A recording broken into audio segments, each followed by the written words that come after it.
18 horas. Notícias de Manaus, Amazonas, Brasil e do mundo.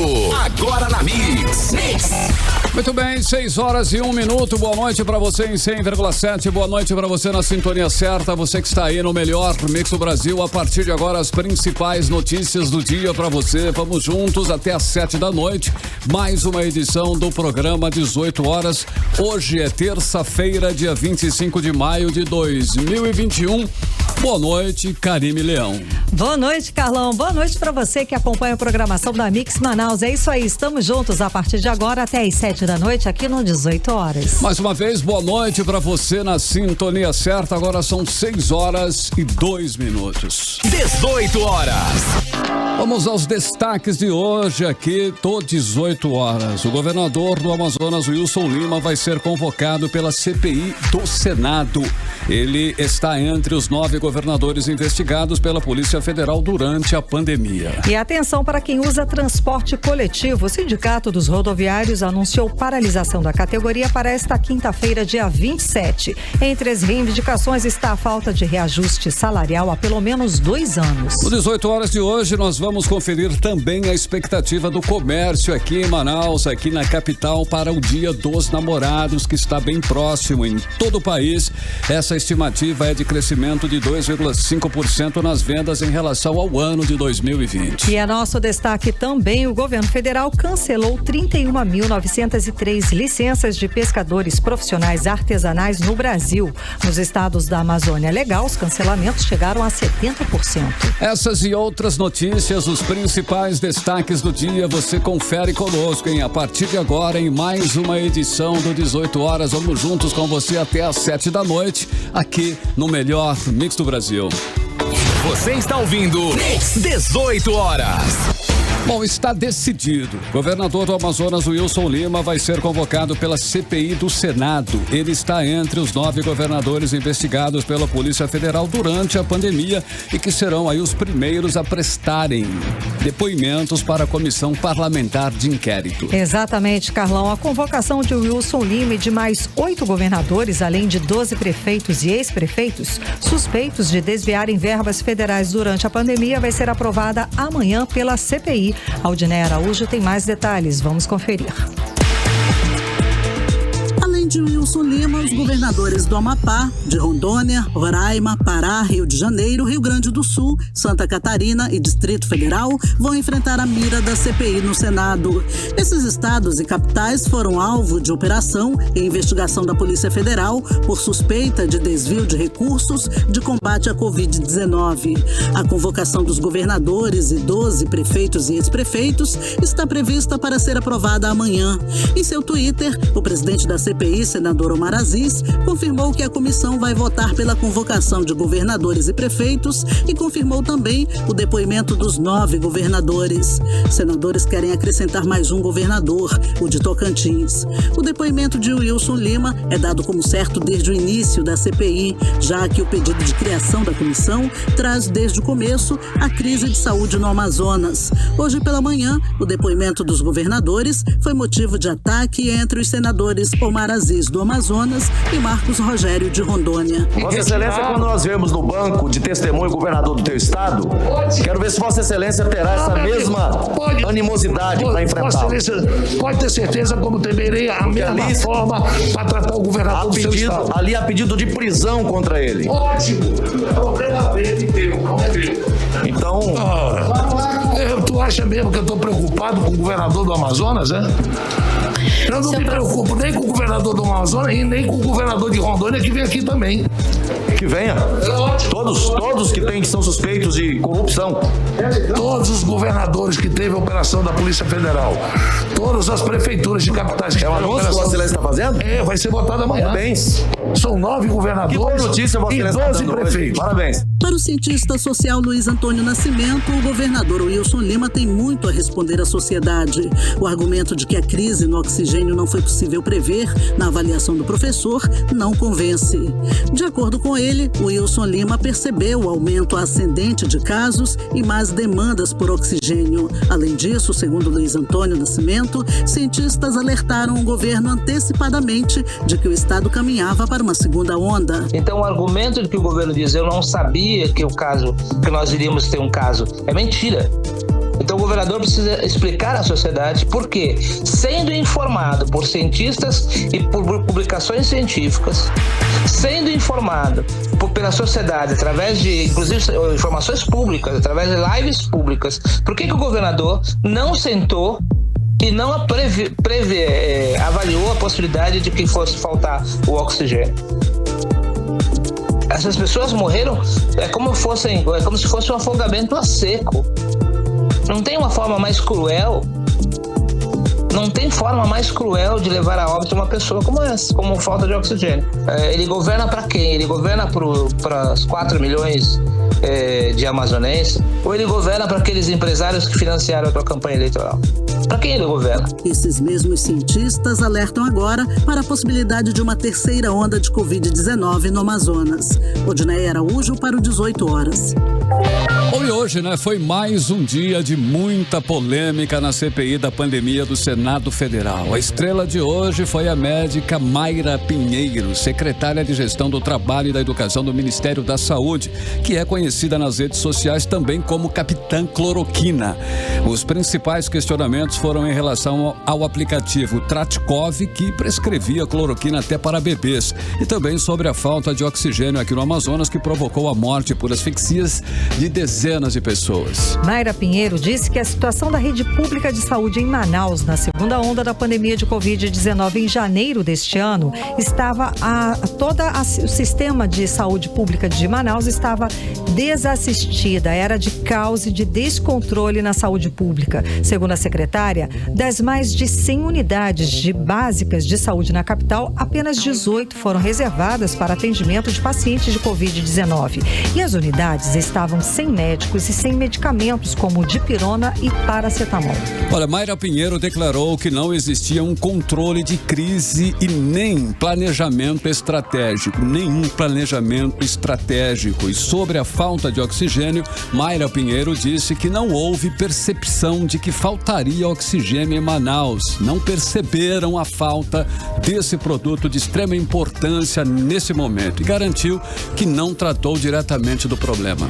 Carlão, e durante o depoimento à CPI, ela ainda ressaltou que em mais de 30 anos de profissão nunca viu a situação absurdamente caótica das pessoas pedindo ajuda, socorro, pegando nas mãos dela durante as inspeções que ela fazia nas unidades de saúde. Ela nunca viu na vida profissional dela, médica, mais de 30 anos de profissão, ela nunca viu uma situação como estava aqui em Manaus no início de janeiro, no início deste ano, durante a segunda onda da pandemia aqui no estado do Amazonas. E para falar mais sobre o depoimento de Mayra Pinheiro na CPI da pandemia e sobre a convocação do governador Wilson Lima para depor na CPI lá do Senado Federal, vamos conversar agora ao vivo com o nosso correspondente em Brasília, o jornalista Carlos Eduardo Matos, que traz mais informações para a gente. Muito boa noite, Carlos Eduardo. Então, foi mais um depoimento tenso hoje, não é não? Exatamente, Karine, boa noite a você, boa noite ao nosso amigo Carlão, boa noite a todos. Pois é, Mayra Pinheiro chegou causando, né? Porque o depoimento dela desestabilizou as emoções do senador Marazi, que teve uma discussão ferrenha durante essa questão do Tratkov, discutiu com o senador Marcos Rogério e aí ele disse que iria chamar os governadores, ele meio que adiantou os trabalhos.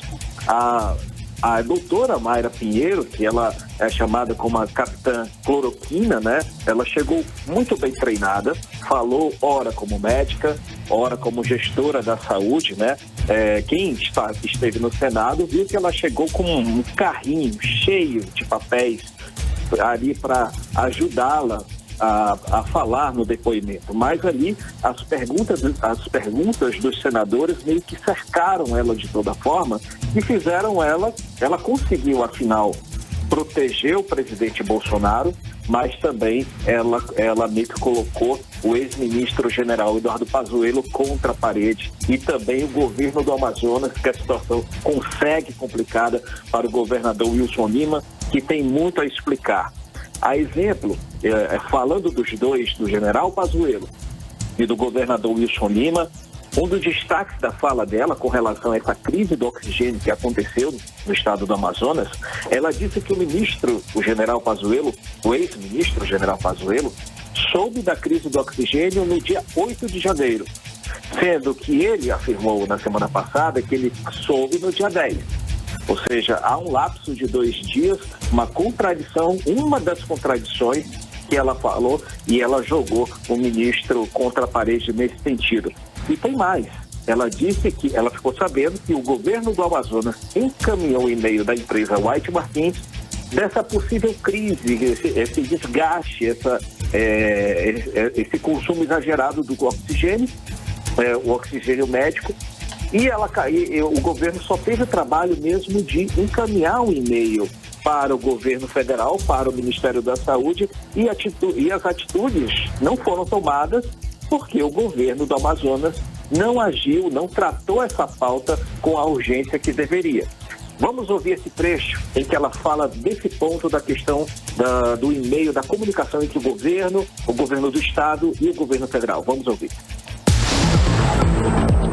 Vossa Senhoria recebeu informações a respeito do abastecimento de oxigênio medicinal nos hospitais de Manaus e sobre a capacidade de fornecimento desse insumo ao serviço de saúde? Não, senhor. Durante o período que eu estive lá, inclusive eu participei de visitas aos hospitais, onde foi o nosso grande choque. Não recebeu informações? Nenhuma informação durante o período em que eu me encontrava lá. Não recebeu informações. E em que momento se percebeu que faltaria oxigênio medicinal em Manaus?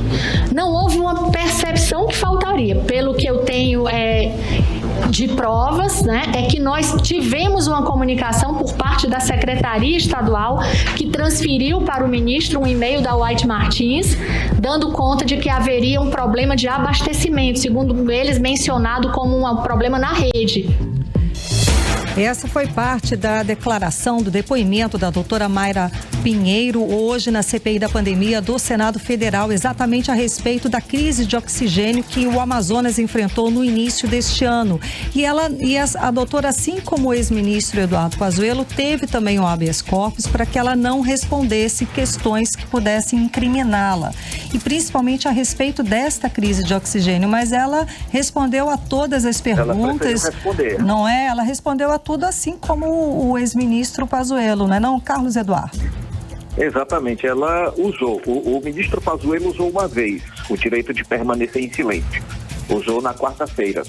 Já a doutora Mayra Pinheiro não usou nenhuma vez, preferiu responder. E ela acabou colocando o ministro Eduardo Pazuello, o ex-ministro Eduardo Pazuello, numa situação difícil e provavelmente deverá ser reconvocado para prestar depoimento, porque a situação piora para o lado dele. Agora, essa questão durante o depoimento da doutora Mayra Pinheiro, em um dado momento, o senador Omar Aziz ficou exaltado na hora do Tradcov, na hora da discussão sobre o Tradcov. Inclusive, você mencionou agora há pouco, Karine, sobre o uso do aplicativo para receitar cloroquina para crianças. O senador perguntou, com que base científica vocês estavam receitando cloroquina para crianças? E ela começou a responder.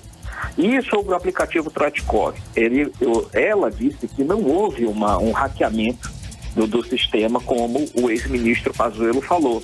Houve uma extração indevida de dados. Então, não foi um hackeamento, foi um desligamento do sistema. Então, o senador Omar Aziz se exaltou com aquela situação, com que ela estava falando, e ele chegou a dizer que a doutora Mayra era responsável por muitas mortes que aconteceram no estado do Amazonas. Então, começou uma discussão entre os senadores, entre ele, presidente da CPI, e outros senadores, principalmente o senador Marcos Rogério, do estado de Rondônia, e ele é o xerife do governo federal, do presidente Jair Bolsonaro, lá dentro da CPI. Vamos ouvir um trecho dessa discussão. Eu não enrolo ninguém, eu não fico tangenciando para chegar. Não sou enrola não. Eu falo as verdades e falo na cara. Não fico utilizando meio termo, senhor presidente, subterfúgio não. Senhor presidente, Vossa Excelência tem o respeito dessa comissão quando age como presidente. Senhor presidente. Mas não é isso que está fazendo. E não é o presidente. Aqui é o senador do meu estado, o Amazonas. Mas Vossa Excelência está na cadeira de presidente, senador Omar. A senhora, doutora Mayra, ela poderia ter salvado vidas com esse aplicativo. Vossa Excelência, quando nós vemos no banco de testemunho o governador do teu estado, quero ver se Vossa Excelência terá essa mesma animosidade para enfrentá-lo. Vossa Excelência pode ter certeza como temerei a mesma forma para tratar o governador do seu estado. Ali há pedido de prisão contra ele. Então... tu acha mesmo que eu estou preocupado com o governador do Amazonas, é? Eu não me preocupo nem com o governador do Amazonas e nem com o governador de Rondônia, que vem aqui também. Que venha. Tá aí, então, a fala do senador Omar Aziz, que preside a CPI do Senado, a CPI da pandemia no Senado Federal, e ele falando visivelmente, né, transtornado, irritado, chateado, porque, segundo ele perguntou para a doutora Mayra Pinheiro se esse aplicativo que saiu do ar por ter sido hackeado, né, por ter sido, enfim, de alguma forma adulterado, por que ele não voltou a funcionar? Porque, segundo ela, no depoimento, salvaria vidas, porque era uma ferramenta para ajudar a população aqui do estado do Amazonas a ter acesso, né, a informações a respeito da Covid-19. Então ele perguntou e questionou por que então não foi colocado de novo, né, no ar esse aplicativo. E daí ele falou: você foi responsável por essas mortes, então você poderia ter salvado vidas. Aí ele ficou realmente, como a gente acompanhou aí, visivelmente transtornado, e adiantou já a convocação do governador Wilson Lima para depoimento, para depor durante a CPI. Não é isso, Carlos Eduardo, direto de Brasília?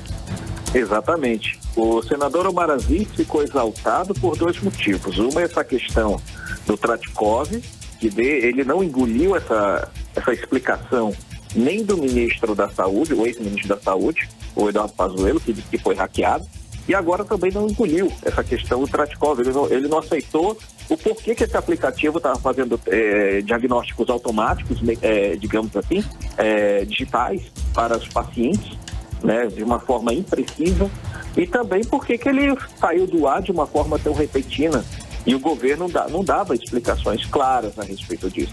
E durante a reunião da CPI, o presidente Jair Bolsonaro publicou nas redes sociais dele um projeto de lei do senador Omar Aziz que dava punição aos médicos por receitarem medicamentos sem eficácia comprovada. Então, esse projeto de lei, o presidente publicou, mas o senador, visivelmente irritado, ele explicou: esse projeto de lei eu já tirei, não está mais tramitando, não precisa o senhor fazer isso. Então ele ficou exaltado por causa provavelmente dessa provocação do presidente Jair Bolsonaro. Agora, durante a resposta que ele deu ao senador Marcos Rogério, ele falou que vai chamar os governadores, sim. E essa era uma questão que não estava fechada, não estava pacificada entre ele, presidente e relator. Ele adiantou essa situação. Então, o que ele vai convocar? Serão 10 estados. Primeiramente, Amazonas, Amapá, Distrito Federal, Pará, Rio de Janeiro, Rondônia, Roraima, Rio Grande do Sul, Santa Catarina e Tocantins. Nesses estados, houve investigação da Polícia Federal durante a pandemia. Então, ele afirmou que o estado do Amazonas vai ser o primeiro estado a ser levado ali para a reunião da CPI, encabeçado ali pelo governador Wilson Lima. Nós conversamos agora à tarde exclusivamente com o senador Eduardo Braga, que deu uma declaração para nós, e ele apontou um dos pontos que precisam ser esclarecidos pelo governador Wilson Lima quando ele sentar à mesa da CPI da Covid-19 no Senado. Vamos ouvir esse trecho. São vários pontos, mas um que mais me intriga é que, pelos dados do Ministério da Saúde, no dia 31 de dezembro, na conta do Fundo Estadual de Saúde existia um volume de recursos extremamente elevado que possibilitaria comprar oxigênio em qualquer parte do mundo e trazer via aérea para salvar vidas no Amazonas. Lamentavelmente, o governador não comprou, o prefeito não comprou e o Ministério da Saúde não comprou. E qual foi a consequência disso? Pessoas morreram asfixiadas por falta de oxigênio. Outro ponto grave. Nós tínhamos um hospital de campanha que teve problemas na sua contratação, etc. Depois nós simplesmente fechamos o hospital de campanha. Quando veio a segunda onda, nós não tínhamos aonde colocar os pacientes de novo. Falta de planejamento, falta de organização, falta de tudo, menos de dinheiro. Se tem uma coisa que o Bolsonaro está dizendo que ele não está errado, é que ele transferiu dinheiro para os estados e municípios. Acontece que, como foi dito inúmeras vezes na comissão, a gestão da saúde no Brasil, ela é tripartite. Ministério da Saúde, secretarias estaduais e secretarias municipais. Portanto, não dá para o Ministério da Saúde dizer, eu não tenho nada a ver com isso. Não dá para o governo do estado dizer, eu não tenho nada a ver com isso. E não dá para os governos municipais também dizerem que não tem nada a ver com isso. Tá aí, então, a fala exclusiva do senador Eduardo, do senador Eduardo Braga para o jornalismo do 18 Horas, falando sobre a questão aqui do Amazonas durante a crise, a pior crise já enfrentada aqui pelo estado, com as pessoas morrendo asfixiadas, enfim. Carlos Eduardo, então, esta semana ainda temos muito trabalho aí na CPI da pandemia no Senado Federal, direto de Brasília. Exatamente, Karine. Amanhã todos os olhos estarão voltados para essa reunião da CPI. Não terá oitiva amanhã, porque quem estava convocado, o representante do Ministério da Saúde, já afirmou que está com Covid, pediu adiamento, então o nome dele saiu do sistema, e agora esse espaço, o dia de amanhã vai ser dedicado à votação de requerimentos. Entre os requerimentos estão as convocações de prefeitos e governadores, com prioridade aos governadores dos estados. Então, vamos aguardar, após essa pressão que foi feita pelos senadores governistas, se o presidente, o senador Omar Aziz, que não concordava inicialmente com a convocação de governadores, se ele vai tocar adiante essa proposta, se ele falou por meio da pressão que estava sendo gerada. Mas acredito que em breve, na semana que vem, eu acho que o Amazonas estará na mesa da CPI da Covid-19 no Senado. Karine e Carlão. Mara. Muitíssimo obrigada pelas suas informações, participando com a gente aqui no 18 Horas. Conversamos ao vivo, direto de Brasília, com o jornalista Carlos Eduardo Matos. 6h23. Boa noite. Você está ouvindo 18 Horas. Bom, enquanto lá em Brasília, na capital federal, o governador Wilson Lima vai depor sobre as denúncias de corrupção em contratos firmados durante a pandemia e também pela falta de oxigênio nos hospitais que levou à morte dezenas de amazonenses. Aqui no Amazonas, que é onde ele realmente deveria estar respondendo, por tudo o que fez de errado, o que nós percebemos é que tem uma blindagem aí de deputados aqui do estado blindando o governador Wilson Lima.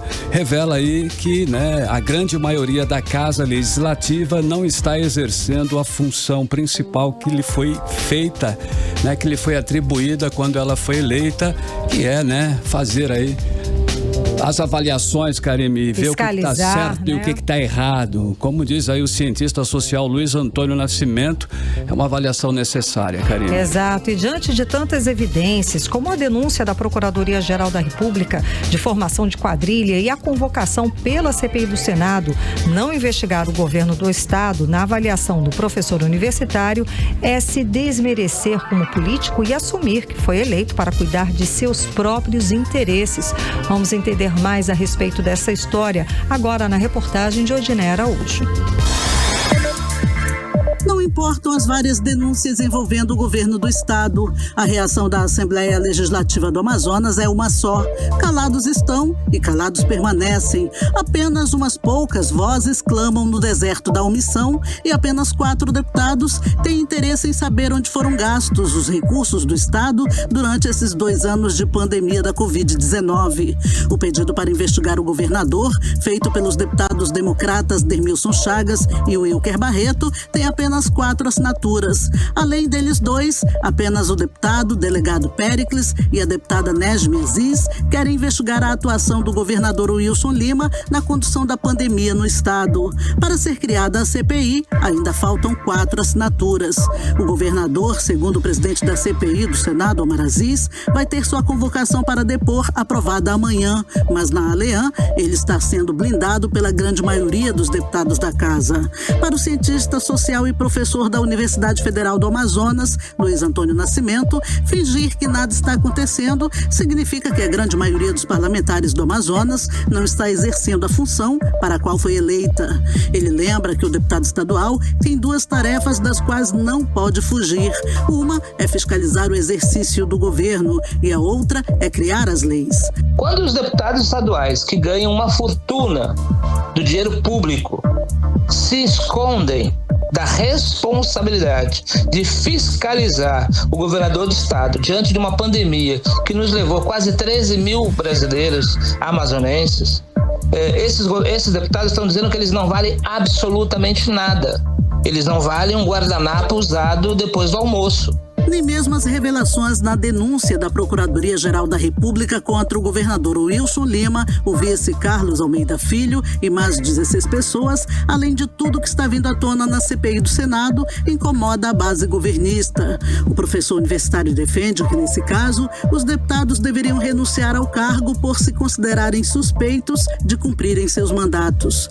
Como que um deputado, diante de tantas evidências, diante de tantos fatos novos que têm aparecido na CPI federal da Covid, como que esses deputados estaduais se recusam a investigar o que está acontecendo no estado do Amazonas? Que, por óbvio, a CPI federal não vai apurar nos detalhes, nos mínimos detalhes, o que está acontecendo em cada um dos estados. É a tarefa do deputado estadual. Agora, se o deputado estadual está se eximindo dessa tarefa, ele deveria ser honesto com a sociedade e renunciar ao cargo. O deputado Dermilson Chagas reconhece que a Assembleia Legislativa tem um grande débito com a sociedade ao não apurar as denúncias envolvendo o governo do estado. Eu não vejo saída para a Assembleia Legislativa.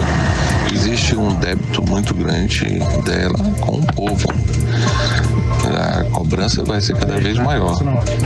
Toda vez que a CPI do Senado avançar e comprovar que houve falta de planejamento, houve negligência ou omissão, a Assembleia vai ser mais pressionada pela opinião popular. É o que nós aguardamos, que a sociedade acompanhe, fique atenta e veja que a CPI do Senado está fazendo o papel da Assembleia Legislativa, que até agora se omitiu em investigar na CPI da pandemia o governador do estado. Odinei Araújo para o 18 horas. Bom, e o comportamento da Assembleia Legislativa chega a ser vergonhoso, protegendo o governador e não investigando as irregularidades durante a pandemia. Os deputados estão sendo cúmplices, sim, com tudo que aconteceu.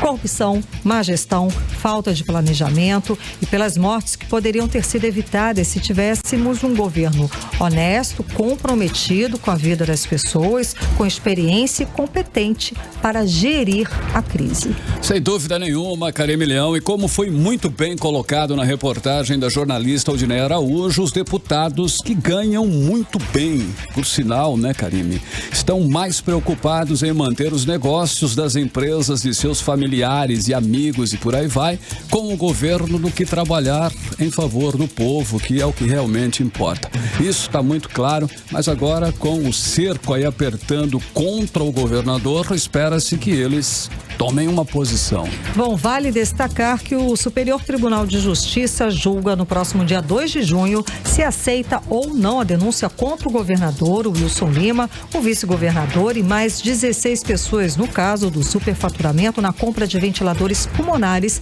numa loja de vinhos. Se aceitar, o governador Wilson Lima vira réu e poderá ser afastado do cargo, como aconteceu com o então governador do Rio de Janeiro, Wilson Witzel. Karime, a coisa tá feia pro lado do governador realmente. A batata, né, como diz aí no popular, do governador Wilson Lima está assando e está assando em fogo alto ali a todo vapor. A situação só está se complicando a cada dia. Cada dia que se passa a gente percebe isso. Se for condenado, ele pode pegar até 17 anos de prisão. Você está ouvindo 18 horas. 6 horas 30 minutos em Manaus e ainda hoje, no 18 horas, hein? E atenção, o Sindicato dos Rodoviários anunciou hoje paralisação da categoria para esta quinta-feira, dia 27. Entre as reivindicações está a falta de reajuste salarial há pelo menos 2 anos. É o nosso assunto em instantes. Mix. Vamos agora saber a previsão do tempo, hein? Para hoje à noite e também para a madrugada aí de quarta-feira. Tempo e temperatura com Karime Leão. Previsão do tempo. Segundo informações do Clima Tempo, a previsão é de pancadas de chuva durante a noite e a madrugada. A mínima prevista é de 24 graus, a máxima pode chegar a 32 graus. As chances de chuva são de 90% e a umidade relativa do ar fica entre 44% e 82%. Agora 6h36, boa noite. Olha o nível do Rio Negro, atingiu hoje 29 metros e 91 centímetros aqui em Manaus. Estamos apenas 6 centímetros da cheia recorde registrada no ano de 2012. E em todo o Amazonas, 58 dos 62 municípios registram prejuízos com a subida das águas. No total, mais de 455 mil pessoas já foram atingidas. A repórter Nathalie Moraes tem os detalhes sobre a subida das águas. Vamos conferir. Nos últimos dias, Manaus ganhou uma nova paisagem com a enchente do Rio Negro. A subida dos rios está a poucos centímetros de alcançar a cota da maior enchente já registrada em Manaus no ano de 2012, quando a água subiu e chegou à cota de 29,97 metros. Em todo o estado, 58 dos 62 municípios amazonenses registram prejuízos por conta da cheia. No total, mais de 455 mil pessoas já foram atingidas. A previsão do Serviço Geológico do Brasil é de que em junho o nível do Rio Negro já atinja na capital 30 metros. Segundo a pesquisadora do órgão, Luna Gripe, essa deve ser a maior cheia já registrada. Não seja simplesmente uma grande cheia, mas existe a probabilidade de ser a maior cheia da história, né? Para Manaus, por exemplo, a nossa cheia histórica, como você disse, né, foi de 2012, onde o rio atingiu 29 metros e 97 centímetros.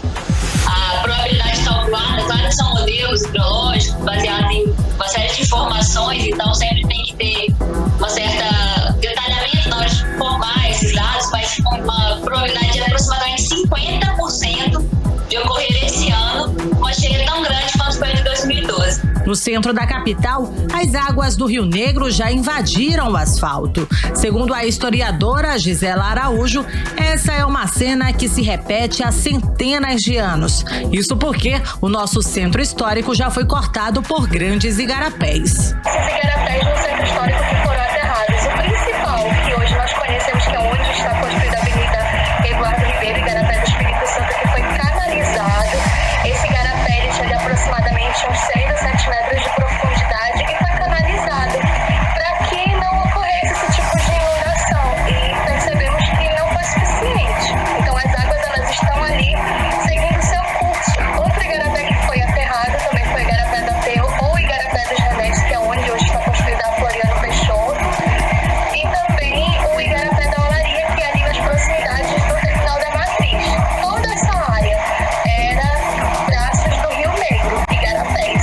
Essa já é a segunda maior cheia do Amazonas. Seu Valderino Pereira é funcionário do Porto de Manaus desde 11 de agosto de 1969 e passou pelas principais marcas históricas do Rio Negro. Ele afirma que essa enchente começou ainda mais cedo. A maioria das enchentes elas ocorreram em meados de junho, aí depois uma parte em julho e uma menor parte em maio. Por exemplo, a de 2012 foi em maio. O motivo da cheia estaria ligado às intensas chuvas que caem em toda a bacia do Rio Negro e afluentes desde o começo do ano, e a influência da subida do nível do Rio Solimões. O fenômeno meteorológico Laninha também trouxe uma grande quantidade de chuva para a nossa região, principalmente no início deste ano, fazendo a assim o maior acúmulo de grandes quantidades de água na bacia dos rios da Amazônia. Nathalie Moraes para o 18 horas. 18 horas. Projeto de lei que trata sobre a reforma do Código de Processo Penal, se aprovado, pode representar um aumento da impunidade e uma diminuição do combate à criminalidade, segundo a Associação Amazonense do Ministério Público. A associação participa de um movimento nacional contra esse projeto de lei que representa ainda uma ameaça ao poder de investigação dos ministérios públicos de todo o país. Vamos aos detalhes agora na reportagem de Júlia Gomes.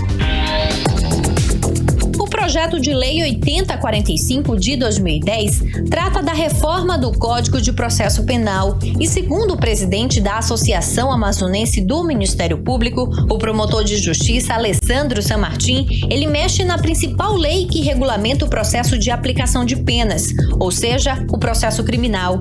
Diz respeito a mudanças nas regras por meio das quais as pessoas suspeitas de terem praticado um crime são levadas a julgamento pela justiça e que, portanto, tem reflexo em todos os aspectos da sociedade, seja da proteção dos bens jurídicos constitucionalmente assegurados, como a vida, o patrimônio e a liberdade, seja na própria segurança pública, em razão da maior ou menor efetividade que essas regras podem trazer para o combate à criminalidade. Segundo o promotor de justiça, esse é um assunto de extrema importância, mas que tem passado despercebido pela sociedade. Então, é um projeto de muita importância, que a sociedade precisa acompanhar e estar atenta e que não está tendo o devido espaço em razão das circunstâncias sociais que vivemos no momento de pandemia, que tem passado aí nesse cenário de turbulência meio que despercebido e cheio de regras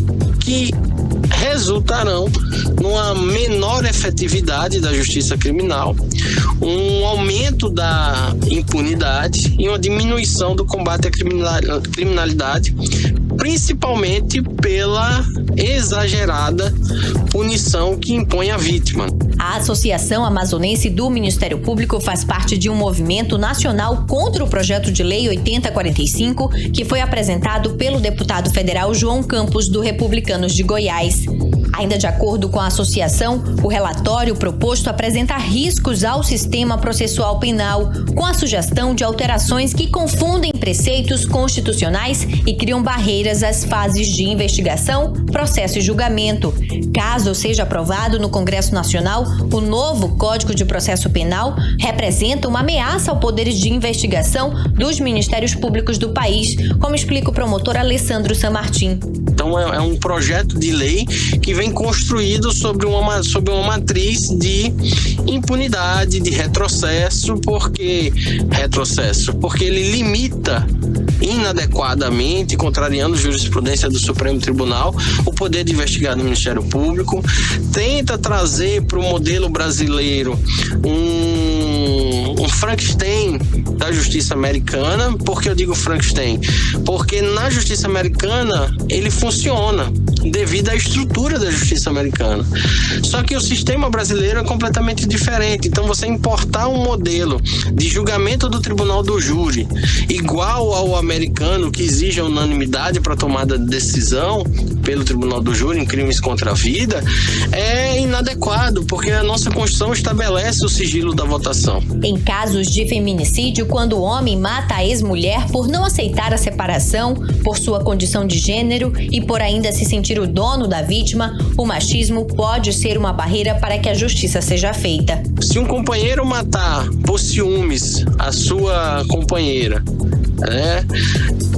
e alegar, por exemplo, a absurda tese da legítima defesa da honra, e um jurado ou uma jurada se sensibilizar com essa tese e decidir por não condenar o réu, por mais que ele tenha confessado que matou a esposa, que foi ele o autor do crime, mas que fez aquilo porque estava tomado pela emoção decorrente de ter sido traído e, portanto, defendeu a sua honra, ele não vai ser condenado naquele julgamento porque não se chegou à unanimidade.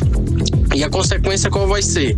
A dissolução do júri, a a liberação imediata do réu. Se estiver preso, ele vai ficar em liberdade até que se tenha um novo julgamento. E além disso, o Ministério Público não vai poder mais usar os depoimentos colhidos na fase de investigação criminal no tribunal do júri. Porque se o fizer, o júri será anulado. Então é um código que está construído muito em favor do réu e pouco em defesa da vítima. Júlia Gomes para o 18 horas. Você está ouvindo 18 horas. Bom, e agora vamos falar com quem usa o transporte público. É porque o Sindicato dos Rodoviários anunciou hoje paralisação da categoria para a próxima quinta-feira. Essa quinta-feira agora, dia 27. Caremilhão, e uma das reivindicações dos rodoviários é a falta de reajuste salarial há pelo menos 2 anos, além da insegurança que impera em Manaus, especialmente no transporte público. Repórter Nathalie Moraes acompanhou a entrevista coletiva e tem os detalhes. Durante uma coletiva de imprensa na manhã de hoje, o presidente do Sindicato dos Trabalhadores do Transporte Rodoviário de Manaus, Givanci Oliveira, anunciou para a próxima quinta-feira uma greve geral dos trabalhadores do transporte coletivo de Manaus e também da região metropolitana. A principal reivindicação da categoria é pela falta de reajuste salarial há pelo menos 2 anos. Segundo Givanci, todos os procedimentos para o aviso de greve já foram realizados. Entre eles, a Assembleia, comunicação ao Poder Judiciário, aviso à sociedade civil, além de diversas reuniões com integrantes do Ministério Público do Trabalho. Os rodoviários estão reivindicando principalmente pelo reajuste de seus salários. Todos os procedimentos de greve que a lei de 88 tem que fazer. Já fiz a Assembleia, fiz a ata, comuniquei a sociedade, comuniquei o Judiciário, já reuni 10 vezes do Ministério Público. A Justiça, por outro lado, não tem feito nada para fazer isso acontecer.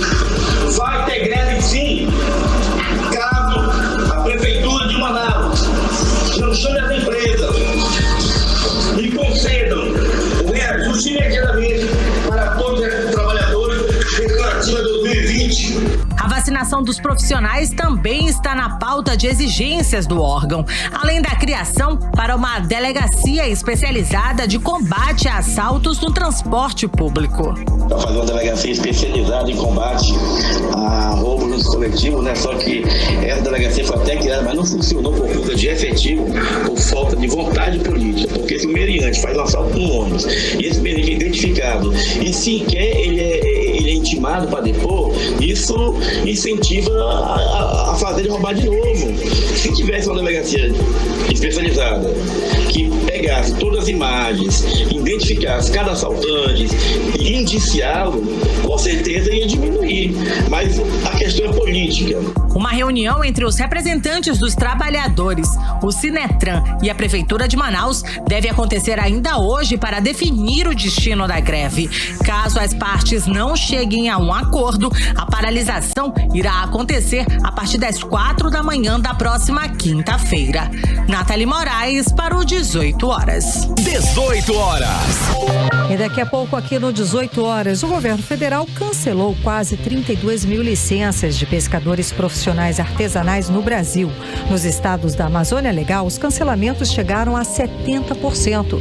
Esse é nosso assunto em instantes, logo depois da música. 18 horas. Economia. Muito bem, vamos aos indicadores econômicos de hoje. O dólar comercial fechou em alta de 0,23%, comercializado a R$ 5,33. O euro também fechou em alta de 0,49% e terminou o dia cotado a R$ 6,53. Já a moeda virtual Bitcoin fechou em baixa de 1,93%, cotada a R$ 202.015. O valor da arroba do boi hoje é de R$ 202.582. No fim da tarde de hoje, o Ibovespa, principal índice da Bolsa de Valores brasileira, fechou em baixa de 0,84%, atingindo 122.987,71 pontos. E aqui em Manaus, a cesta básica com 10 itens está custando em torno de R$ 55,00 com os seguintes alimentos: óleo, sal, biscoito creme cracker, composto lácteo, macarrão, espaguete, feijão carioca, arroz agulhinha, café em pó e farinha de mandioca amarela. Desses alimentos, alimentos, a farinha de mandioca apresentou alta. O período chuvoso e as cheias prejudicaram a produção no estado, que, por ter alta demanda, passou a importar a farinha do Paraná e do Acre. De Rio de Janeiro a fevereiro deste ano, chegou a sofrer um aumento aí de 3,18%. O preço da farinha foi pesquisado em 10 supermercados da capital. A farinha sofreu inflação de 45,11% ao longo dos meses de 2020 até fevereiro deste ano, segundo dados da Comissão de Defesa do Consumidor da Assembleia Legislativa do Estado do Amazonas. E o Índice Nacional de Preços ao Consumidor Amplo, o IPCA, considerado a inflação oficial do país, ficou em 0,31% no mês de abril, abaixo da taxa de 0,93% registrada em março, conforme o balanço divulgado pelo IBGE em maio. 18 horas. E o Ministério da Agricultura, Pecuária e Abastecimento cancelou 31.903 licenças de pescadores profissionais artesanais por meio de 2 portarias publicadas na semana passada. Somente no estado da Amazônia Legal, incluindo aí os 7 estados da região norte, Mato Grosso e o Maranhão, os cancelamentos chegaram a 70%. Os pescadores do estado do Pará foram os mais prejudicados. Mais de 21 mil registros gerais da atividade pesqueira foram cancelados pelas 2 portarias ministeriais. Depois do Acre, com mais de 100 registros, em torno de 80 pescadores artesanais do Amazonas perderam suas licenças. O Ministério da Agricultura estima que a ação pode resultar em economia de aproximadamente 140 milhões de reais aos cofres públicos, considerando o pagamento do seguro-desemprego do pescador artesanal de um salário mínimo por uma média de 4 meses. Presidente da Confederação Nacional Pesca e Aquicultura, o Valzemir Falcão, confessa que as portarias do Ministério da Agricultura, cancelando os quase 35 mil registros, pegaram os pescadores com certeza de surpresa. Você está ouvindo 18 horas.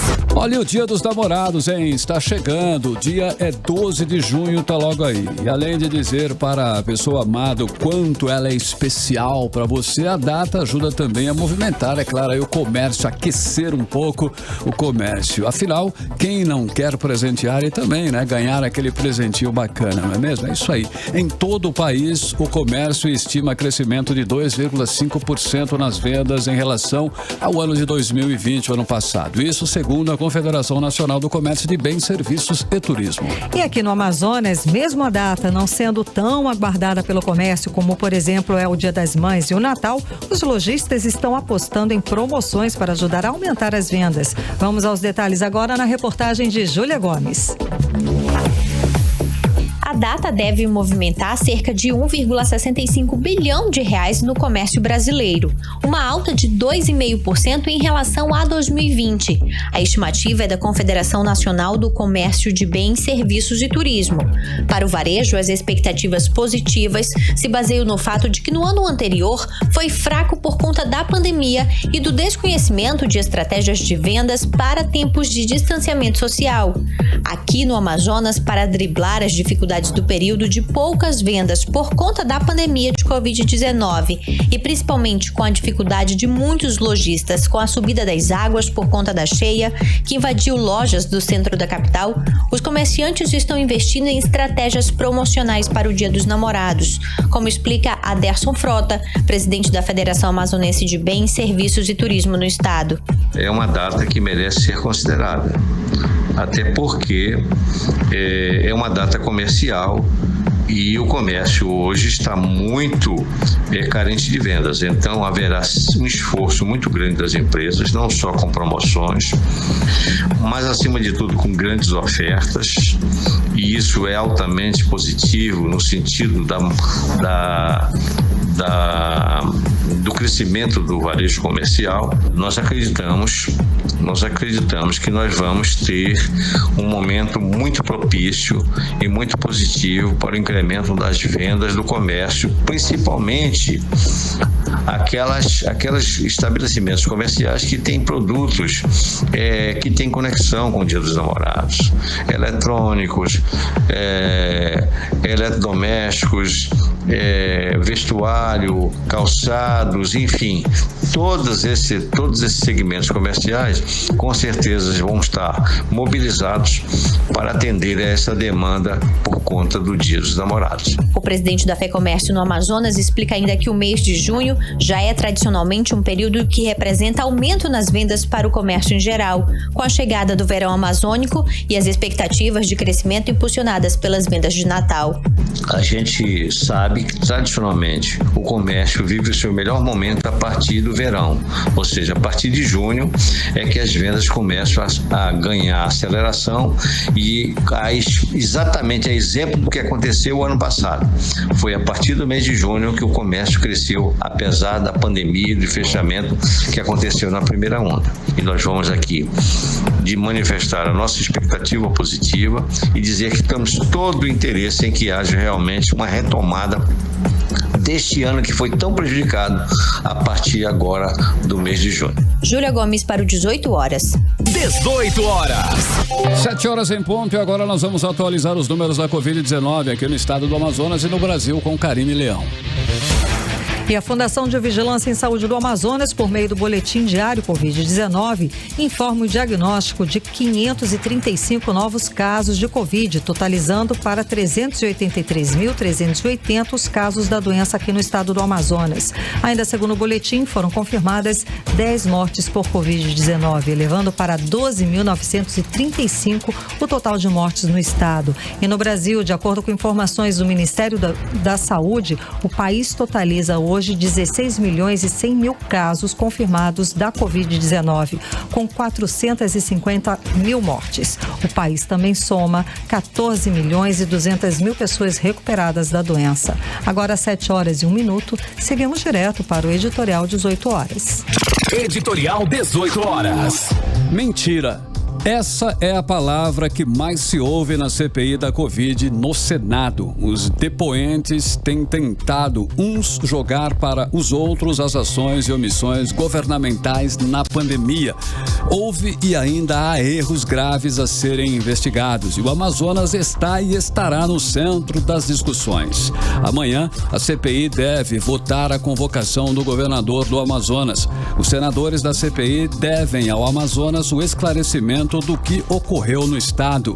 E esse esclarecimento vai depender das perguntas que farão ao governador Wilson Lima. O SUS é um sistema tripartite e cada um dos entes deve responder pelo que ocorreu no estado. Afinal, mais do que responsabilizar os culpados, é preciso dar uma satisfação histórica às famílias que perderam seus entes queridos. E são milhares de pessoas no Amazonas aguardando por isso. Aguardando que a justiça se imponha e que a história seja contada em toda a sua verdade, em todos os seus fatos, sem mentiras. 18 horas. 7:02, Karine, boa noite. Boa noite, um beijo, obrigada pela sua companhia, até amanhã. Até amanhã, obrigado pela sua companhia, boa noite pra você amanhã. E amanhã, quarta-feira, a partir das 6 da tarde, de volta com você aqui no melhor Mix do Brasil. Você ouviu 18 horas. As notícias do Brasil e do mundo. De volta amanhã. Mix.